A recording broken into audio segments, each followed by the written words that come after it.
Hello दोस्तों, कैसे हैं आप सब। आज हम बात करने वाले हैं मॉनेटरी पॉलिसी कमेटी के बारे में, जिसकी रिसेंट में मीटिंग हुई है related to the repo rate को कम करने को लेके, इन्फ्लेशन का टारगेट बताने को लेके, जीडीपी का फोरकास्टिंग के बारे में, as well as cash reserve ratio को कम या ज्यादा करने को लेकर ये मीटिंग होती है। ये मीटिंग हर 2 महीने के बाद होती है। आरबीआई के जो गवर्नर है शक्तिकांत दास, वो इस मीटिंग को लीड करते हैं।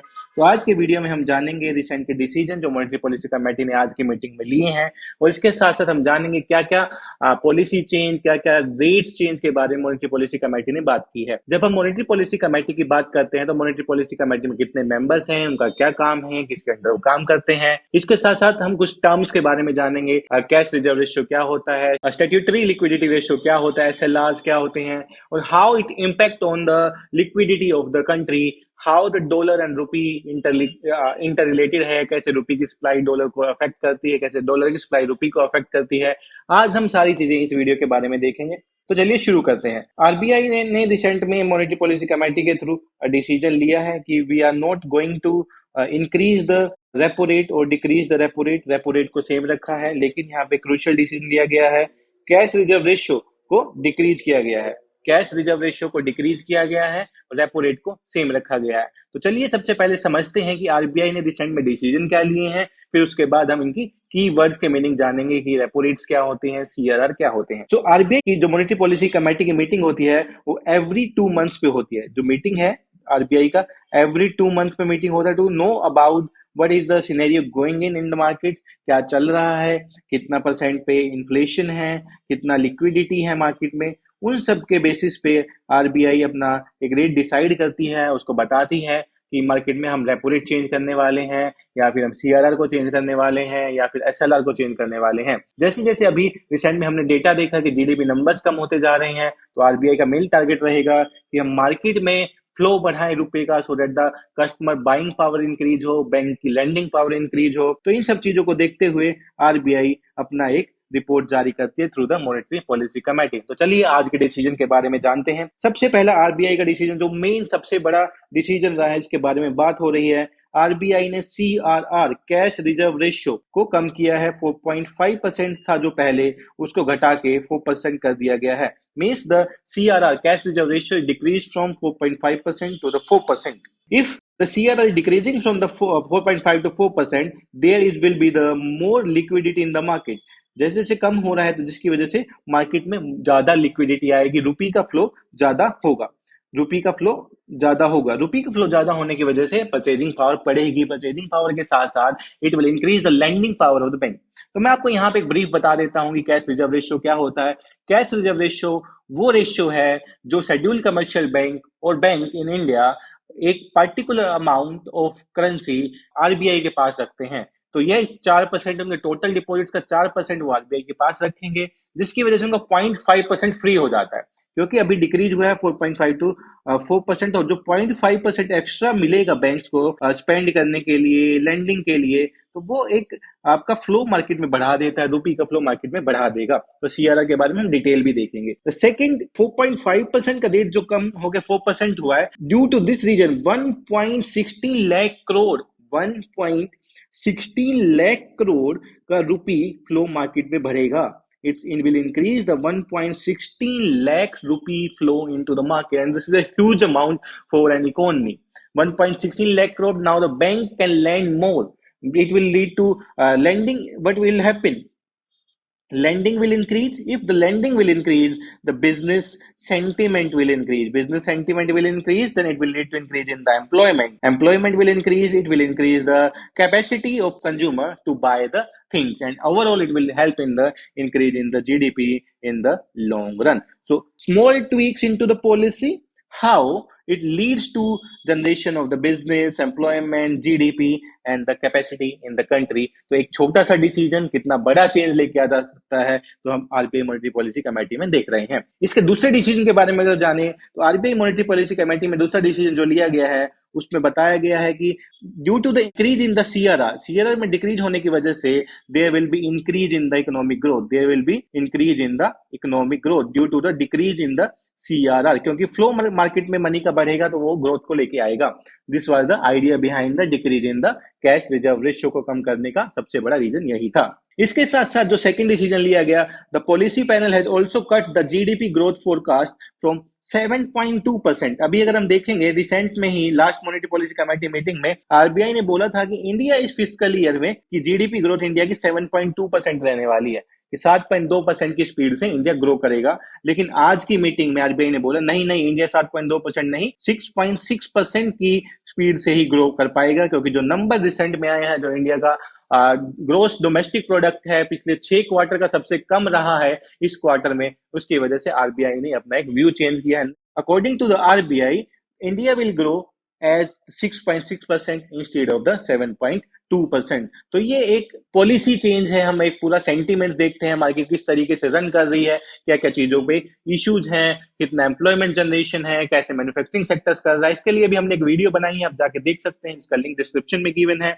इसके साथ साथ आरबीआई ने अपनी एक पॉलिसी में बताया कि जो इन्फ्लेशन है वो भी इंक्रीज होगा 4.5%। अभी करंट इन्फ्लेशन है, उसको टारगेट रख के आरबीआई ने 4.8% बताया है कि जो इन्फ्लेशन है वो इंक्रीज होगा 4.5% टू 4.8%। मींस आपके लिए चीजें और ज्यादा महंगी होने वाली हैं। आपकी रिटेल इन्फ्लेशन की बात हो रही है, क्योंकि आरबीआई का जो टारगेट रहता है 4 ± 2% ऑफ इन्फ्लेशन का टारगेट रहता है, तो आरबीआई ने इसको इंक्रीज करके 4.5 टू 4.8% इन्फ्लेशन को बताया है कि now the inflation will also going to increase in the upcoming quarter. तो ये इसके बाद मेजर डिसीजन रहा। इसके बाद आरबीआई ने repo rate is the rate जिस पे आरबीआई लैंड करता है बैंकिंग सेक्टर्स को, पैसा देता है बैंकिंग सेक्टर्स को, so they can use that money. तो रेपो रेट को आरबीआई ने सेम रखा है 6.5%। रेपो रेट को चेंज नहीं किया गया। There is no change in the repo rate, means आपकी जो ईएमआई है वो सेम रहने वाली है। आपकी ईएमआई में कोई चेंज नहीं होने वाला है। जो भी आप ईएमआई पे भरते हैं अपनी गाड़ी के लिए, अपने घर के लिए या फिर पर्सनल लोन के लिए, there will be no change into the interest rate of the EMI because the repo rate is the same. There is no change in the repo rate according to the RBI Monetary Policy Committee. So these are the decisions taken by the RBI today Monetary Policy Committee meet. Now let's understand the key terms related to the meeting. Exactly what is the key term related to CRR? Exactly होता क्या है? What is the meaning of the cash reserve ratio?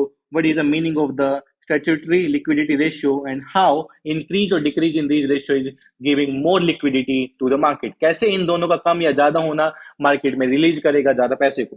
तो cash reserve ratio क्या होता है? जो bank का total deposit होता है, the total deposit of the bank, a particular amount like the 4% amount the scheduled commercial bank and the other bank will deposit to the RBI. ये RBI को अपना पैसा जमा कराते हैं, जितना टोटल डिपॉजिट उनके पास आता है। मान लो किसी बैंक के पास 100 रुपए हैं, उस 100 रुपए में से वो 4 रुपए अपने आरबीआई के पास सेफ्टी पर्पज के लिए रखता है। इन एनी कंडीशन कोई बैंक फेल हो जाता है या कुछ इश्यू हो जाता है, उस केस में आरबीआई उनको पैसा दे सकता है। तो 4 रुपए जो बैंक के पास रखेगा, आरबीआई के पास रखेगा, नाउ वो एक रिजर्व के रूप में काम आता है, उसको बोलते हैं कैश रिजर्व रेशियो। और उस कैश रिजर्व रेशियो में specifically there will be no interest. RBI कोई इंटरेस्ट नहीं देता है शेड्यूल कमर्शियल बैंक को सीआरआर के रखने के लिए। आरबीआई कोई इंटरेस्ट नहीं देता है बैंक को सीआरआर के रखने के लिए। आपके प्रीलिम्स के लिए इंपॉर्टेंट हो जाता है। No interest rate is given by the RBI for the CRR. तो ये था कैश रिजर्व रेशियो के बारे में। चलिए आते हैं हम statutory liquidity ratio. Statutory liquidity ratio क्या होता है? ये एक मिनिमम परसेंटेज ऑफ डिपॉजिट है जो कमर्शियल बैंक अपने पास ही रखते हैं। कमर्शियल बैंक अपने पास ही एक लिक्विडिटी मेंटेन करते हैं, पार्टिकुलर रेशियो का एक लिक्विडिटी मेंटेन करते बैंक अपने पास रखता है। वो लैंड नहीं कर सकता, उसका लोन नहीं दे सकता, बैंक को अपने पास ही रखना पड़ता है। ये 18% होता है स्टैट्यूटरी लिक्विडिटी रेशियो। अभी तक बैंक ने 18% रखा है और ये मैक्सिमम 40% तक जा सकता है। ये 18% रखा हुआ है, जो स्पेसिफिकली डिफरेंट फॉर्म में हो सकता है। ये लिक्विड कैश के फॉर्म में भी हो सकता है, ये इसके साथ साथ गोल्ड की फॉर्म में भी हो सकता है, और या गवर्नमेंट सिक्योरिटी की फॉर्म में भी हो सकता है। तो सीआरआर एंड एसएलआर आपको सिंपल सा फंडा याद रखना है। Cash reserve ratio there is are it's to the RBI and the SLR to the scheduled commercial bank अपने पास रखेंगे, और आरबीआई के पास रखेंगे, शेड्यूल्ड कमर्शियल बैंक अपने पास रखेंगे। तो this is the SLR and the CRR. तो आपके प्रीलिम्स के लिए इंपॉर्टेंट हो जाता है एसएलआर है क्या, सीआरआर है क्या, दोनों में क्या डिफरेंस है। सीआरआर आरबीआई के पास होता है, एसएलआर बैंक अपने पास रखते हैं particular amount of deposit. SLR का अमाउंट ज्यादा होता है, सीआरआर का अमाउंट कम होता है, लेकिन दोनों की परसेंटेज कम करने से लिक्विडिटी इंक्रीज हो जाती है मार्केट में, और दोनों का परसेंटेज इंक्रीज करने से लिक्विडिटी मार्केट में कम हो जाएगी, एंड वाइस वर्सा। ओके, ये था सीआरआर एंड एसएलआर के बारे में। इसके साथ साथ हम देख लेते हैं कि रेपो रेट क्या होता है। Repo rate is a kind of the rate जिस पे आरबीआई लैंड करता है money to the banking partners, to the banking system को मनी लैंड करता है। और इसके साथ दूसरा रेट यूज होता है reverse repo rate. Reverse repo rate जब बैंक्स आरबीआई बैंक से लेता है, आरबीआई बैंक से लेता है तो उसको बोलते हैं रिवर्स रेपो। और जब रेपो बैंक आरबीआई बैंक को देता है उसको बोलते हैं repo. And repo is always higher, repo is always greater than reverse repo rate. Repo rate हमेशा ज्यादा होता है रिवर्स रेपो रेट से, क्योंकि RBI the father and the other banking banks are the his daughter and son. उसके accordingly they lend to the money. तो ये change होता है, ये आपको याद रखना है, important fact for your prelims examination. अभी आरबीआई ने जो रिसेंट में कट किया उसके पीछे लॉजिक क्या है? RBI cut the CRR keeps repo rate unchanged as why. तो इसके पीछे लॉजिक क्या है कि सीआरआर को क्यों कट किया गया? Why the RBI decrease the CRR, why there is the same repo rate, repo rate को क्यों चेंज नहीं किया गया? आरबीआई क्या चाहता है? आरबीआई ने इसके साथ साथ बोला है कि हम अपनी पॉलिसी को न्यूट्रल रखते हैं, there will be no change no cut. तो आरबीआई ने न्यूट्रल स्टांस को लिया गया कि हम इकोनॉमी में एज इट इज ही ग्रोथ करेंगे, हम अपना इस तरीके से चेंज नहीं करेंगे। आरबीआई में कंटिन्यूअसली न्यूट्रल पॉलिसी स्टैंस को रखा गया है। तो whenever we are using the neutral stance hawkish stance में ज्यादा हम स्पीड से ग्रो करने वाले नहीं है। Neutral mean we are going with the same speed, there will be no policy major policy changes, means there will be no major policy changes. यहाँ पे no major policy changes. Okay इसके साथ साथ हम देखते हैं जो आरबीआई ने सबसे पहले तो सीआरआर को जो कम किया, RBI decrease the CRR. CRR को कट करने का रीजन ये था कि आरबीआई ने मार्केट में रुपी को स्टेबलाइज करने के लिए कंटिन्यूअसली डॉलर को रिलीज किया। मार्केट ने रुपी को स्टेबलाइज करने के लिए कंटिन्यूअसली डॉलर को रिलीज किया इन the market, so that the rupee in the market will decrease, rupee in the market will decrease and the dollar in the market will increase, so that the जो रुपी का ratio चल रहा है 85 रुपी is equal to $1, वो कम होके 75 रुपी या 80 रुपी तक आ जाए। तो ऐसा आरबीआई इसलिए करता है कि जब जैसे जैसे रुपी गिरना शुरू होता है तो आरबीआई मार्केट में डिक्रीज करना शुरू कर देता है supply of money and increase करना शुरू कर देता है सप्लाई ऑफ डॉलर, जिसकी वजह से रुपी स्टेबल हो जाता है। So that there was an crunch of rupee in the market, there was a crunch of rupee in the market due to the more supply of the dollar. So RBI want to increase the supply of money into the market, that's why they released they cut the CRR. In the second case, the further tighten due liquidity पहले से और ज्यादा tight था, क्योंकि due to the outflow related to the payment of advance taxes, goods and services taxes and the quarter end demand for the credit. इन सब चीजों की outflow related to the payment advance taxes की वजह से, goods and services tax की वजह से, quarter and demand and credit की वजह से सप्लाई मार्केट में नहीं थी। सप्लाई मार्केट में नहीं, क्योंकि जीएसटी देना है, उसके बाद एडवांस टैक्सेस देने हैं, क्रेडिट में डिमांड बढ़ रही है, means there is no money supply into the market. That's why RBI ने डिसीजन लिया है कि हम सबसे पहले तो मार्केट में मनी का सप्लाई इंक्रीज करेंगे। मनी का सप्लाई इंक्रीज करेंगे मींस हम सीआर को कम कर देते हैं, जिसकी वजह से मनी का सप्लाई इंक्रीज हो जाएगा। और दूसरा रीजन ये भी हो सकता था if the RBI looking forward की रेपो रेट को कम किया जाए, रेपो रेट को कम करने से भी मनी का सप्लाई इंक्रीज हो जाता है। ओके इसके साथ साथ तो आरबीआई ने क्या किया कि now let's focus on the increase the money supply to decrease the CRR, and ये सेंट्रल बैंक का सबसे लेटेस्ट डिसीजन है। और आरबीआई इसको एज ए टूल यूज करता है, RBI use as a tool to manage the inflation. RBI इसको as a tool use करता है to manage the inflation and to focus on the excessive lending, to excessive lending, focus on excessive lending की check करना, ज्यादा lending तो नहीं हो रही है या कम लेंडिंग तो नहीं हो रही है। इन्फ्लेशन पे फोकस करना कि if they are increasing the liquidity in the market it will lead to the more inflation. तो आरबीआई को भी चेक करना होता है, लेंडिंग किस तरीके की हो रही है तो उस पर भी चेक करना होता है, बिकॉज द बैंक को कोई भी इंटरेस्ट नहीं मिलता है सीआरआर पे, banks are not getting any kind of interest on the CRR. तो ये सारी चीजें आरबीआई चेक करता है। The cut on the CRR is the net interest margin accretive for the banks. जो 0.5% कम हुआ है सीआरआर, नाउ बैंक इसको लैंड करेंगे, the scheduled commercial bank will lend this money and get the more interest, and the gain of the scheduled commercial bank will be the interest they are getting on this 0.5%. इस 0.5% पे जो bank को interest मिलेगा वही scheduled commercial bank का फायदा है, and that lead to the increase of the money supply into the market. So that's why RBI decreased the CRR. तो आपसे कोई पूछता है कि RBI ने CRR क्यों कम किया? तो that's these are the reason we discussed. Now, how the ordinary borrower likely to impacted by the RBI MPC decision? Now, हमारा फोकस तो यही होना चाहिए कि हम लोग कैसे impacted होंगे. How the local people will be affected. How the person will be affected who are paying the EMI for the various things. So let's see how we are going to impact it. RBI relief to the borrower, their EMI will not increase. The first condition, the EMI of the loans will not increase because the repo rate is unchanged. Because the repo rate is unchanged. And the CRR likely to reduce the deposit rates. CRR कम होने की वजह से deposit rates भी कम हो सकते हैं. Means जो आपके सेविंग अकाउंट में आपने जो रुपीज जमा किया, जो भी 8% पे कुछ बैंक्स दे रहे हैं, वो मे बी 7.5% पे आ सकता है, मे बी 7% पे आ सकता है. Maybe that lead to the change in to the CRR. Lenders may raise the interest rate on the loans that are link to the MCLR. कुछ एक लोन्स जो मार्जिनल कॉस्ट लैंडिंग रेट से link होते हैं, उस पे bank raise कर सकता है amount of interest rates. So these are the three major impacted decision on the consumers.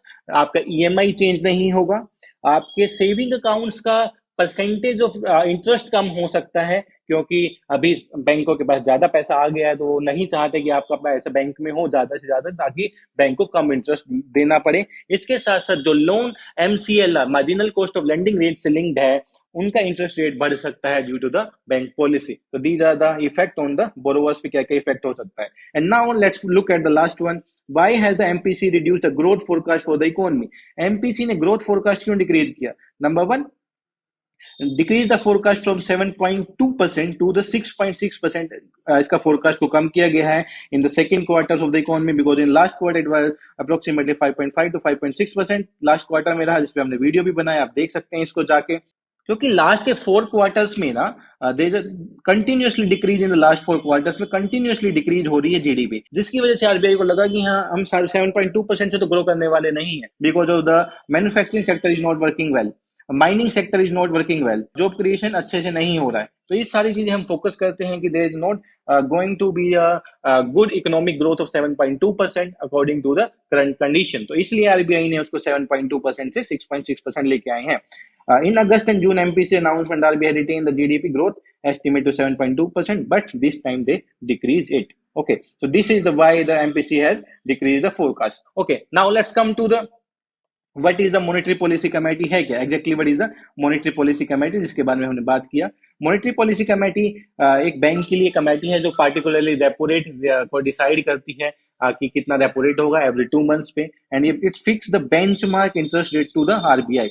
ये बेंचमार्क इंटरेस्ट रेट को फिक्स करती है, that is the repo rate को फिक्स करती है. What are the composition of this monetary policy committee? There are 6 members in the monetary policy committee, 3 from the central government side. 3 members central government से होते हैं, वो nominate किए जाते हैं, और 3 मेंबर आरबीआई से होते हैं, including the governor of the RBI. तो total there are 6 members in the monetary policy committee, and the main function of the monetary policy committee to fix the benchmark interest rate of the RBI.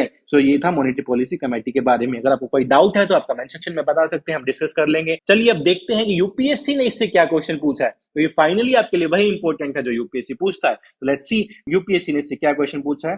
The question the UPSC in the year of 2017 में UPSC ने question पूछा था, which are the following statements is are correct regarding the monetary policy committee. कौन सा statement correct है? Decide the RBI benchmark interest rates. Yes, it's a 12-member body. No, it's a 6-member body. The second statement से आप option number A and option number C निकाल सकते हैं. It function under chairmanship of the finance minister. No, it function under chairmanship of the RBI. तो आप सही answer बता सकते हैं. क्या आंसर होगा तो आप आंसर कमेंट सेक्शन में बता सकते हैं. तो आप देखते रहिए, कंप्लीट वीडियो को देखिए, फुल इन्फॉर्मेशन को जानिए. अगर आपको कोई डाउट होता है कमेंट सेक्शन में बताइए. एडुकेमी चैनल को सब्सक्राइब कीजिए और इस तरीके की वीडियो के लिए कंटिन्यूअस एडुकेमी से जुड़े रहिए. Thank you everyone.